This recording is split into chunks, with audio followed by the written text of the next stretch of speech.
I've been tasked with talking about the epidemiology of medicine, cardiovascular disease, and psoriasis, my disclosures. So this has been quite a journey. I started my career in the early aughts, early 2000s, where I got interested in this field based on a diagram I saw in the New England Journal of Medicine looking at the immunopathophysiology of atherosclerotic disease. And I said, that looks like the same thing I'm studying for my boards. I don't think I came in first place, Nick, but maybe second place or something like that. Or, you know what they call the guy who graduates last in the boards but passes them? Board certified dermatologist, okay? All right, but the field has grown tremendously since then, and it's really a tribute to so many of you in this room who have made your own major contributions to this work, and I'll try and highlight them a little bit as I go along, but I only have the 15 minutes, so bear with me. All right, so this is the initial work that Bruce sort of was referring to. We did large-scale studies. Lost it. Bad bunny took over. Good lecture. Bad bunny. So basically what we showed, is this one off too? No. Systems failure. They really don't want to hear, oh, here we go. So let's use this one. Well, this one's back on. Okay, I think we got sound back on. All right, sounds good. All right, thanks, guys. So what we did is we used a very carefully validated system for epidemiological research in the United Kingdom, then called the General Practice Research Database, where we knew the codes for psoriasis. We knew if you had a code for psoriasis, you actually had that disease by doing medical record review. And similarly, if someone had a cardiovascular event, we knew they really had a cardiovascular event based on what their enzymes were and their EKG changes. So highly validated data, which is in contrast to some of the more recent real-world data we're seeing emerging now. But the long story short was that if you had psoriasis and it was increasingly severe based on your treatment patterns, you had a higher rate of myocardial infarction, cardiovascular mortality, stroke, chronic kidney disease, and diabetes, often independent of traditional risk factors of these things, and culminating in about 5 years of life lost for people with psoriatic disease that's more sort of moderate severe. And that was sort of a new finding for our field. At the time, the teaching was, well, you have a rash, you live a normal life, be thankful for that, right? But we realized that made no sense. How could you have one organ so inflamed for so long with no health consequences? And this is what we've documented well over the last 2 decades. And this is the summary of recent meta-analysis, about 3 years old now, but of all the chronic inflammatory diseases out there, psoriasis probably has the most data linking it to cardiovascular events and mortality. 31 studies, over 500,000 patients, and the point estimates really largely confirm our initial estimates from the early 2000s in terms of the rates in more mild disease versus more moderate to severe disease. We then moved the field in a different direction where we had funding from the NIH to survey general practitioners, about 9,000 different patients in the United Kingdom. We're following them through their medical record systems. And we just asked a GP, estimate their body surface area using some criteria we've developed with the National Psoriasis Foundation. And what we find, somewhat strikingly, is that if the GP says this patient has about 10% or more body surface area, over the next 4 to 5 years of follow-up, they have about an 80% higher risk of dying, independent of everything that GP knows about that patient, their blood pressure, their lipids, all other predictors for mortality. So that's a pretty powerful finding. You should know as a dermatologist, you walk in a room, that patient has extensive disease, they are at higher risk of having bad events occur in the next 4 to 5 years. And that's a time to intervene by clearing your skin and addressing the comorbidities that go along with it.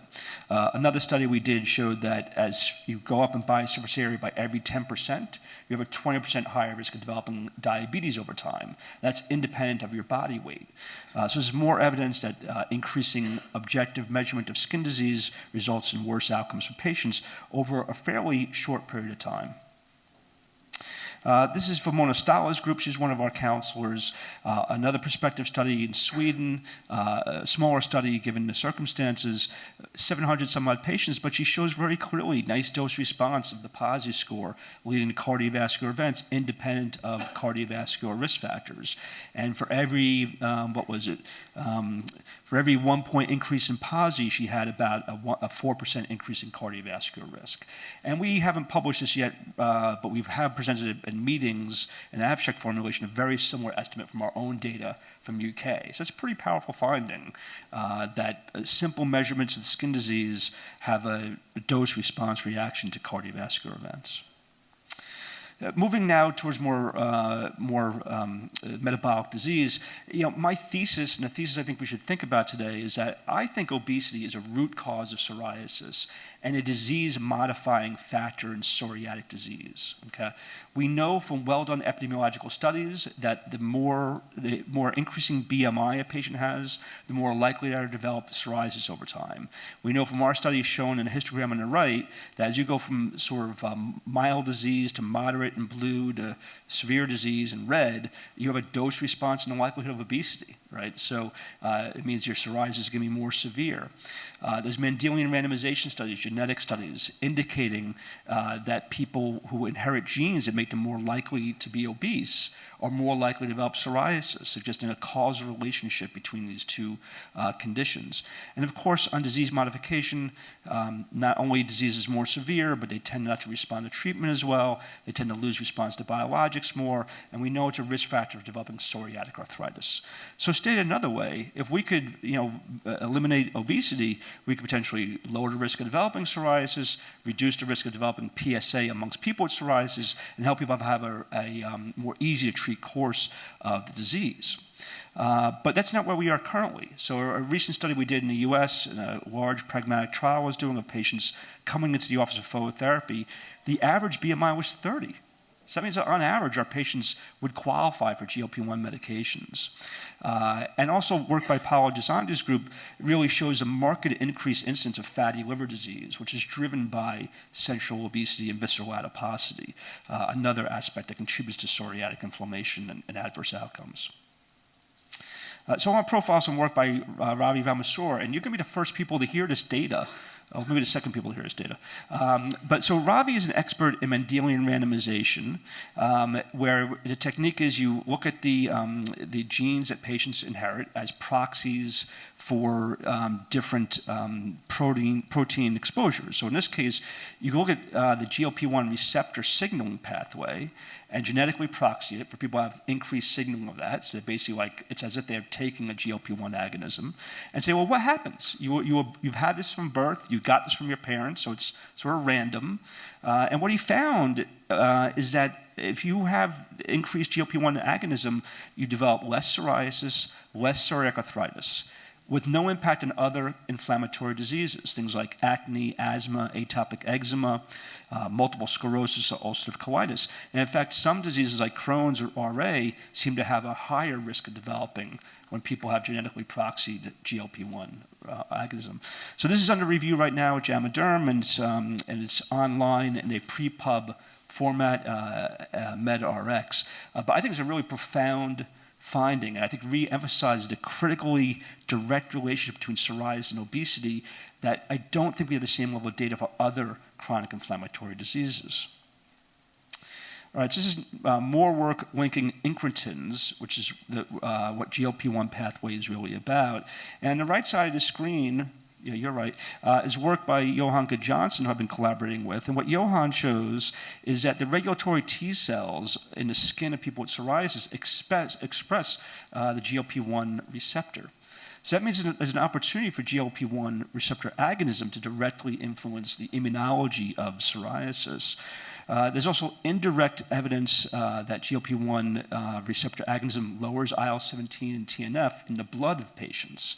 And that which is just another pathway by which GLP-1s could, in theory, directly improve psoriatic disease, not just through losing weight. And Johan and I have a study together with one of our more recent IPC counselors, Mike Garshik, to look at the impact of GLP-1 inhibitors on skin disease and psoriasis, on the immunology in the skin, on platelet function and cardiometabolic pathways. And so hopefully the NIH will fund that, and we'll have that data ready for you in several years. The other thing I should mention is that GLP-1s have pleiotropic effects that align with many of the comorbidities that people with psoriasis suffer from. Okay, it improves sleep apnea, it reduces cardiovascular events and mortality, it improves kidney disease, it improves non-alcoholic steatohepatitis. These are all chronic conditions our patients commonly suffer from related to psoriatic disease that are very promising for the use of GLP-1s. Just leads us to the key question that we've been thinking about for years. And most of us, it makes sense that increasing severity of psoriasis, we should treat it aggressively, lower that disease burden, we should prevent cardiovascular events. And the issue is that this is not such an easy hypothesis to test or prove, okay? So there are many theories in cardiovascular epidemiology of treatments we think that will work, but then when they're tested in randomized placebo-controlled trials, fail. And sometimes it can make things actually worse. So that's the nature of science. We've done a series of clinical trials. This was a meta-analysis of them and some others in the literature by Alvaro Gonzalez-Quintero, shown here receiving the highest honor I could bestow upon a colleague, and that is an audience with the family poodle. Alvaro, where's Alvaro? Yeah, he could attest. He's still smiling from the audience with the poodle. Yeah. So what Alvaro basically showed is in this series of randomized placebo-controlled trials, none of them really provide compelling evidence that TNF inhibitors, IL-17s, IL-12/23s meaningfully hit all the cardiometabolic pathways you'd want to hit to lower cardiovascular events. It doesn't mean that they don't lower cardiovascular events, but if they do, it's probably through a mechanism we haven't fully worked out. We have some data that apremilast actually lowers visceral adiposity, and more recently we've shown that lowers epicardial adiposity, fat that's in direct connection to the myocardium, so that's pretty interesting. And then we should remember that TNF inhibitors and actually JAK inhibitors are known to be associated with increasing weight gain. So these are therapies that are pretty effective, especially for psoriatic arthritis, where those patients have increased cardiovascular risk, but they're likely not addressing some of the metabolic or adipose issues that patients are facing. We're trying to solve that in some recent analyses now. All right, so the guidelines of care really speak to what we surveyed you about, which is about educating patients and then screening for cardiovascular risk factors, maybe doing this more intensively in people with moderate to severe disease. And this is what screening looks like. It's a blood pressure check, test for diabetes with a hemoglobin A1C, a cholesterol check. And then when people are in a sort of golden window of prevention, age 40 to 75, they should have their 10-year risk estimated of having a cardiovascular event. And here's an example of my practice. So I have a middle-aged guy. I'm seeing him actually on a Zoom at this point in time. He's got moderate psoriasis. He was on apremilast with another dermatologist. I'm like, why don't we put you in a biologic? I could clear your psoriasis. You're going to love it, okay? And so I'm getting his labs done, and as working him up for biologics, which maybe we don't need to do anymore. We'll see based on our recent statements. But it's beneficial to do labs because our patients often have comorbidities, right? So he's insulin resistant, his A1C 6.1, his LDL's 113, not ideal. His 10-year risk is 7%. So the question is, well, what do you do with this information? Well, this is the American College of Cardiology, American Heart Association guidelines, and I'll say, Nehal Almeida is in the audience. We're very grateful for Nehal. I think his work at NHLBI really got the word psoriasis into those guidelines. Okay, this is the first time I'm aware of the word psoriasis being in someone else's guidelines, maybe besides rheumatology or something like that. It means a lot. Like having representation, having the science, having multidisciplinary people helps bring different perspectives in. And I will note that people with psoriasis have multiple cardiovascular risk enhancers. They have psoriasis, he has metabolic syndrome, they have inflammatory arthritis, this person happened to have a family history, right? So for these people with borderline risk, they probably should just go on a statin. But if any of you have treated people with psoriasis, our patients are often reluctant a little bit, right? Sometimes they're even reluctant to treat their psoriasis. We have these amazing therapies. And maybe we can discuss more about why that may be. So the next step we do is imaging. So in people where they're uncertain, you can get what's called a coronary artery calcium score. You can see his left anterior descending artery is lighting up. He's in the 75th percentile for calcium. That means there's a fairly substantial risk of cardiovascular events. We know that people with psoriasis, the risk models don't work as well with them. They underestimate their risk, right? So this is a person who was thought to be low risk at first, but actually is high risk when he gets re-evaluated with imaging. So now he's on a statin. And I'll say the patients love this in my practice. They feel like we're saving their lives. They feel like we care about them. And also we have a lot of gravitas with our patients because they come in with a terrible problem, psoriasis. We can reliably improve it. And then, therefore, they have a lot of trust in us and are really clued into what we have to say next. We should take advantage of that to help improve their health. All right, and then Jeff Cohen, where's Jeff? Jeff made me write this review article on how we do this at Penn. And it's really about how we follow these cardiovascular guidelines. Ironically, there's a neighborhood shop in Bryn Mawr that co-localizes cardiology and dermatology. They're so far ahead of us. So maybe you don't have that, but this is a great article in Dermatology Clinics, explains how we do it. First off is Will Song. He's going to be a resident at Miami in dermatology. And then a guy named Dan Sofer, who is the El Presidente of the National Lipid Association, and a really good guy, someone I collaborate with very closely at Penn. All right, so the problem is that we're not doing a good job of managing traditional cardiovascular risk factors in people with psoriasis. They lag the general population in terms of having cardiovascular risk factors identified as well as treated. And the problem is worse the worse their skin disease is, which is the exact opposite of what we want to see, right? They have more severe skin disease. These people we should really be getting labs on, checking what's going on, treating them aggressively. And this has been done around the world. The Scoves group has shown this in Denmark as well, where they have excellent medical systems, unlike the U.S.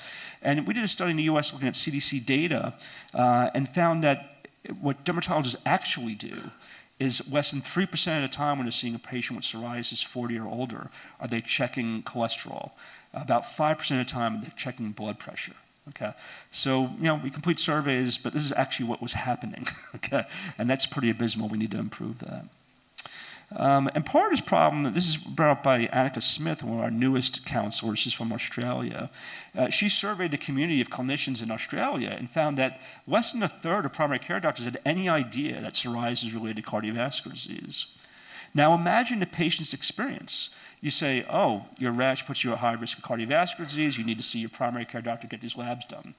And they're feeling anxious about it. They go to their primary care doctor. What are you talking about? I have no idea. It's related to cardiovascular disease, right? So this is part of the reason why we need to be very engaged in education, getting the word out. We're doing a study with the National Psoriasis Foundation, something called care coordination, to try and make sure that the general practitioners or other doctors involved in the care understand what the guidelines of care are, why psoriasis needs to be thought about differently, and how to achieve better outcomes for them. So I'm going to close with this slide.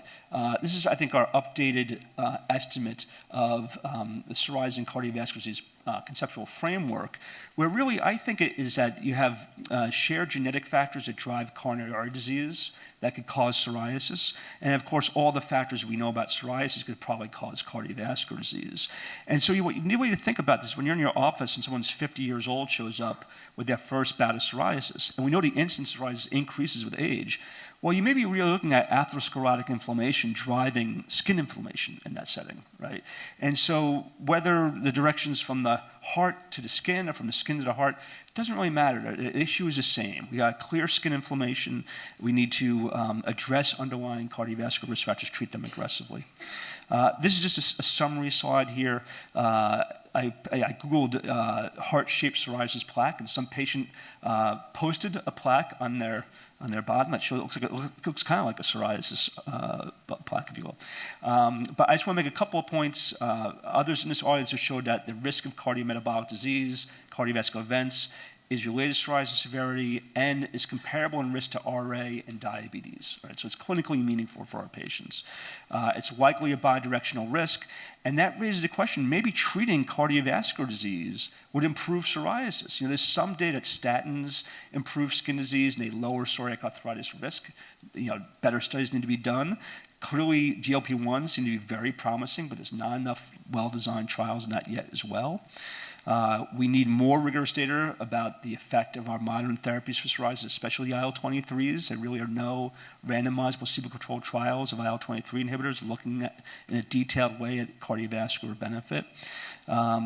And in the meantime, we need to solve this problem of cardiovascular risk factors being underscreened, undertreated. We need to solve that gap and improve outcomes for our patients. Thank you so much.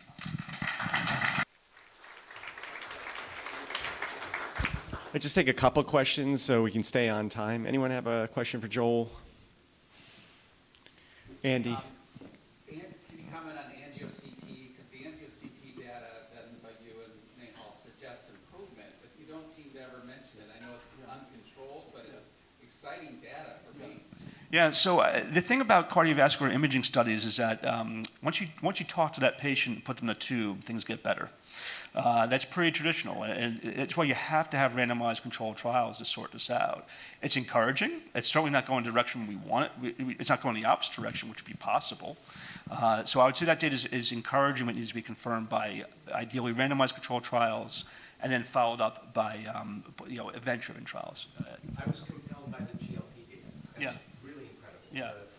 I guess the Mendelian randomization suggests that some sort of GLP agonism here may actually, in your data, protect towards the psoriatic phenotype. Yeah. So then again, does that point to the fact that this is a disease of excess lipid accumulation and adiposity, and we're hitting something centrally here by your data? So can you interpret what you make of? Yeah, I think That- it's there's pleiotropic effects of GLP-1s, and I think also part of the problem, Andy, of solving this question is that atherosclerotic disease is so multifactorial. It's rare that just tweaking one area, solves the problem, right? It may contribute to lower risk, but it doesn't always solve the problem. So, I think that we as dermatologists really emphasize this point that obesity is part of psoriatic disease, more so than any other inflammatory, because if you talk to other people in other specialties, endocrinologists, like, oh yeah, every disease is related to obesity. Not really. I mean, they are, maybe because mechanical or whatnot, or other confounders or what have you, but this shows very strong relationship between one inflammatory disease and obesity. Alvaro. One question I have is, for example, theoretically, statins could help psoriasis, but then you treat the psoriasis and it's not improving the skin. Then theoretically GLP-1 inhibitors, but in my clinic I use them a lot and I don't see the skin clearing. So what do you think is lacking to translate this into clinical practice? Do you think is that we, for example, are not designing trials well in terms that we are including all psoriasis there and we need to be more selective? Or where is the gap here? Yeah, this will be a great conversation as the day goes on because psoriasis is a very heterogeneous disease.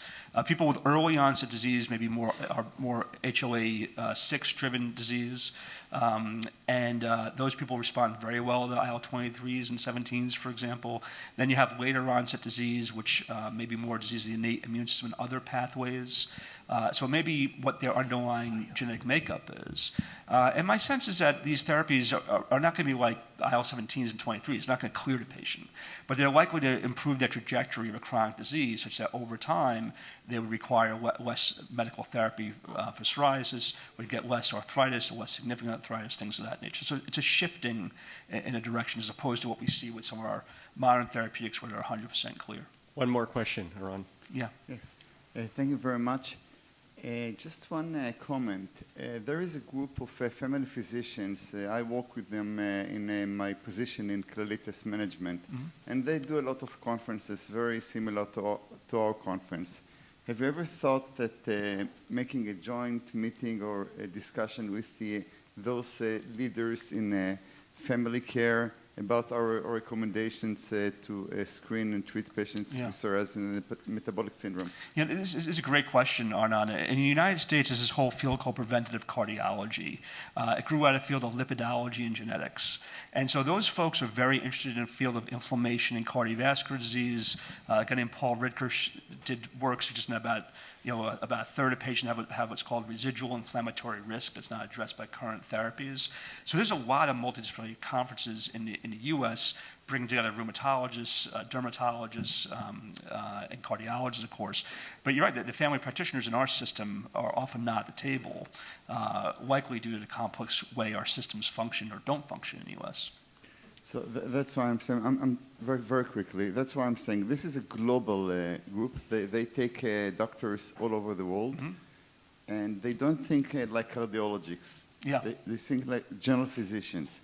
And I think that a combined statement, not just treat, but I would say treat to target about the metabolic components in patients with psoriasis. And this is in particular with the new GLP-1 analogs. Yeah, it's a great comment on. I think it's something we should discuss as the day goes on. Is maybe a potential action item, like how do we engage internal medicine, family practitioners, primary care doctors? Because we saw data from Annika Smith where they don't know. And I know in my own community they don't know. Yeah, I would say the next thing to do is just set a meeting. Yeah. Okay, thanks. Okay,